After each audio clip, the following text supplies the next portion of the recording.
ثم استوى علی العرش، اس کے بعد اللہ تعالیٰ نے عرش پر استوا فرمایا جیسا کہ اس کی شان کے لائق ہے.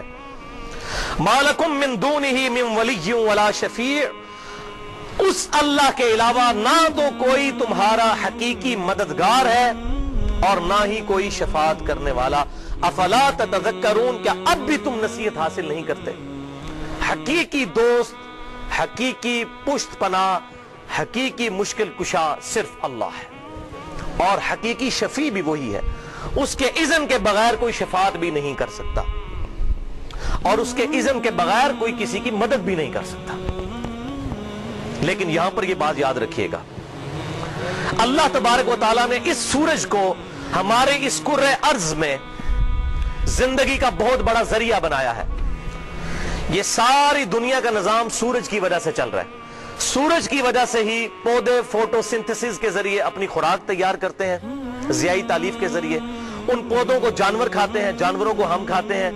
گندم بھی اسی سورج کی روشنی کی وجہ سے تیار ہوتی ہے. پوری دنیا کا جو فوڈ سرکل ہے، چاہے حیوانات ہوں، چاہے انسان ہوں، اور چاہے نباتات ہوں، سورج کی وجہ سے چل رہا ہے. سورج کی وجہ سے ہی سمندروں کا پانی ایویپوریٹ ہوتا ہے، بخارات بن کر اڑتا ہے، اور وہ پھر گلیشیئرز کی فارم میں پہاڑوں پر سٹور ہوتا ہے. اس کا ذکر بھی قرآن پاک میں اللہ تعالیٰ نے فرمایا کہ تم اتنے پانی کو سٹور نہیں کر سکتے تھے. یہ اللہ تبارک و تعالیٰ نے، دیکھو سورۃ الحجر کے اندر، کہ ہم نے کیسے یہ بڑے بڑے گلیشیئرز، اتنے بڑے سٹوریج ٹینک بنا دیے ہیں جن پہ پانی سٹور ہوتا ہے. پھر اسی سورج کی روشنی سے وہ پانی پگھلتا ہے، اور پھر دریاؤں کی شکل میں، اور زمین کے اندر بھی دریا چلتے ہیں، زمین کے اوپر بھی دریا چلتے ہیں. اور یہ پانی، یہ سارا لائف سائیکل پانی کے اوپر ڈیپینڈنٹ ہے. اس سب کے پیچھے کیا ہے؟ سورج. سورج کی وجہ سے ہی ہوائیں زمین پر چلتی ہیں، سورج کی وجہ سے ہی موسم تبدیل ہوتے ہیں. تو سب سے بڑا مشکل کشا تو پھر سورج ہے، کوئی شک ہی نہیں.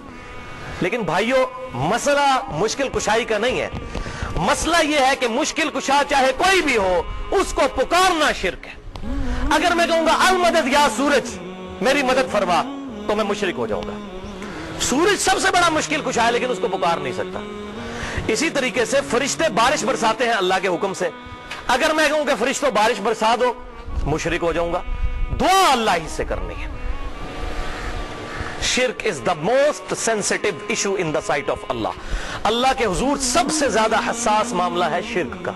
اسی لیے کیٹاگوریکل سٹیٹمنٹ ہے قرآن پاک میں ایک ہی صورت میں 2 دفعہ، سورہ نساء کی آیت نمبر 48 اور 116 میں، بسم اللہ الرحمن الرحیم، ان اللہ لا یغفر ان یشرک بہ ویغفر ما دون ذلک لمن یشاء. بے شک اللہ تعالیٰ اس گناہ کو کبھی معاف نہیں کرے گا کہ کوئی شخص قیامت والے دن اللہ کے حضور اس حال میں پیش ہو کہ اس نے دنیا میں اللہ کے ساتھ کسی قسم کا شرک کیا ہو. اس کے علاوہ جتنے گناہ ہیں معاف فرما دے گا جس کے لیے چاہے. وہ بھی اوپن لائسنس نہیں ہے. اور پھر اس کی ایپیکس اور کلائمیکس ہے سورۃ المائدہ کی آیت نمبر 72، انہو من یشرک باللہ فقد حرم اللہ علیہ الجنہ ومأواہ النار وما للظالمین من انصار. بے شک جس نے اللہ کے ساتھ کسی قسم کا شرک کیا، اللہ تعالیٰ نے اس پر جنت حرام کر دی ہے، اس کا ٹھکانہ دوزخ ہے، وہاں پر اس کا کوئی مددگار نہیں ہوگا.